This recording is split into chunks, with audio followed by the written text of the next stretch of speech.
پی جی سی کے rape case کے بارے میں جو اسکینڈلس چل رہے تھے، میں نے کوئی انویسٹیگیشن وغیرہ کچھ بھی نہیں کیا، نہ مجھے پتہ تھا کہ یہ بات فیک ہے یا رائٹ ہے یا کیا ہے، لیکن میں نے پھر بھی اس پہ ایک بلاگ بنایا. میں نے جو باتیں ایک انسٹاگرام پہ گروپ بنا تھا، وہاں پہ بچیاں بول رہی تھیں کہ پرنسپل نے جو ہے ہمارے فون توڑ دیے ہیں، ہمیں جی آپ مطلب بتائیں. انہوں نے سیٹ کیا ہے.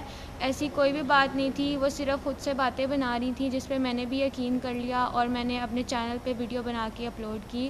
ایسا کچھ بھی نہیں ہوا تھا اور یہ بات بھی ایک فیک پروپیگنڈا تھی جو مجھے اب انہوں نے بتائی ہے، مجھے پہلے نہیں. شرمندہ ہوں کہ میں نے بغیر تحقیق کیے یہ ویڈیو اپلوڈ کی تھی. انٹرویو والے میرے پاس آئے، میں ان کو بولا کہ میں انٹرویو نہیں دینا چاہتی، جبکہ میں نے انٹرویو نہیں دیا تھا. میں نے بولا میں نے انٹرویو دے دیا، میں نہیں اس معاملے میں زیادہ کرنا چاہتی ہوں. میرے پاس صرف 1 منٹ کے لیے دے دیں، صرف آپ کی بات ریکارڈ کر لیں.